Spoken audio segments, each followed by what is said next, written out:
PSC rank ലിസ്റ്റുകളുടെ കാലാവധി അവസാനിക്കുന്നതിന് മുൻപ് നിയമനം നടത്തുകയോ ലിസ്റ്റുകളുടെ കാലാവധി നീട്ടുകയോ ചെയ്യണമെന്നാവശ്യപ്പെട്ട റാങ്ക് ഹോൾഡേഴ്സിന്റെ നേതൃത്വത്തിൽ സെക്രട്ടേറിയറ്റ് പടിക്കൽ 4 ദിവസമായി പ്രതിഷേധം തുടരുകയാണ്. ഇവർക്ക് ഐക്യദാർഢ്യം പ്രകടിപ്പിച്ച യുവജന സംഘടനകളും രംഗത്തുണ്ട്. വിഷയത്തിൽ ഇതുവരെ സർക്കാർ ഇടപെടാത്ത പശ്ചാത്തലത്തിലാണ് യുവമോർച്ച ഇന്ന് സെക്രട്ടേറിയറ്റിലേക്ക് പ്രതിഷേധ മാർച്ച് സംഘടിപ്പിച്ചത്. ബാരിക്കേഡുകൾ തകർക്കാൻ ശ്രമിച്ച പ്രവർത്തകർക്ക് നേരെ പോലീസ് 6 റൗണ്ട് ജലപീരങ്കി പ്രയോഗിച്ചു. പ്രവർത്തകർ പോലീസിന് നേരെ തിരിഞ്ഞതോടെ ലാത്തിച്ചാർജും കണ്ണീർവാതക പ്രയോഗവും.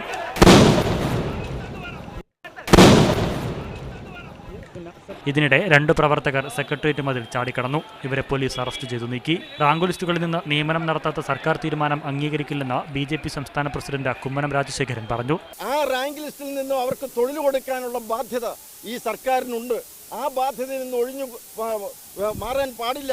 സംഘർഷത്തിൽ 8 യുവമോർച്ച പ്രവർത്തകർക്കും 2 റാങ്ക് ഹോൾഡേഴ്സിനും 1 മാധ്യമപ്രവർത്തകനും പരിക്കേറ്റു. മീഡിയ 1 തിരുവനന്തപുരം.